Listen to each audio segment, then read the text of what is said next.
I'm at REIT World 2010 in New York City, and joining me is Philip Charls, CEO of the European Public Real Estate Association, to give us a look at what's going on in the European market. So Philip, in your opinion, what's been the biggest story in Europe so far this year? I think the biggest story is that we have seen very solid consolidation and restructuring of the industry. It's stable, it's very solid. We've seen on the equity side another $1 billion being raised, in addition to already the almost $10 billion that was raised since the trough. On the bond side, about $5 billion has been issued this year.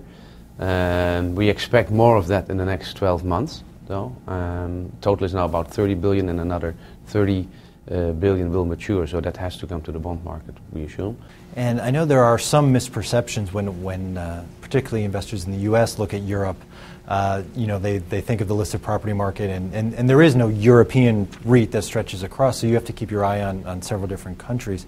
What legislative developments are you watching in the coming year? Countries that really need to change their regimes and make it into proper up-to-date REIT regimes: Italy, Spain, and Germany.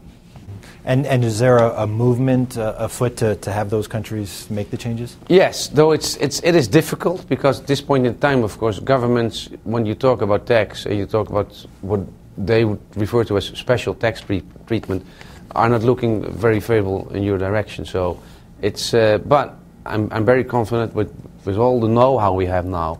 The countries that have successfully introduced REIT regimes, like France and the UK, there will be a lot of backing and evidence that can show this is not going to hurt, but it's going to help. And in your estimation, what do you think will be the biggest story in the listed property markets in Europe in 2011? By far the biggest market, and I strongly believe opportunity, is in Germany. Germany has a long history with what they call German open-ended funds. They are not REIT regimes, they're not liquid, they're partly transparent, partly not. But they're very much in favor in these countries.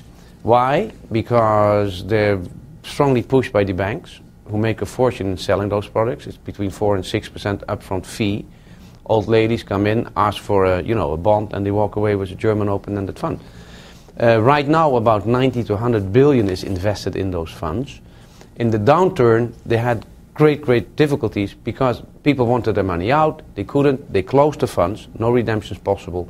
The law says you can do that for maximum 2 years.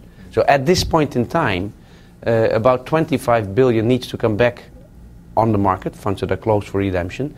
And we have seen, because the rule is either you open or you have to liquidate. Now we've already seen the first liquidations for a couple of billion.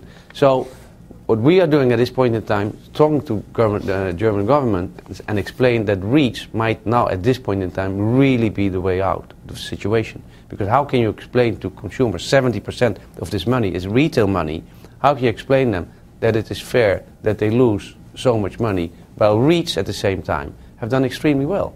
Philip, it's always a pleasure. Thank you. Thanks a lot. For more from REIT World 2010, be sure to visit REIT.com.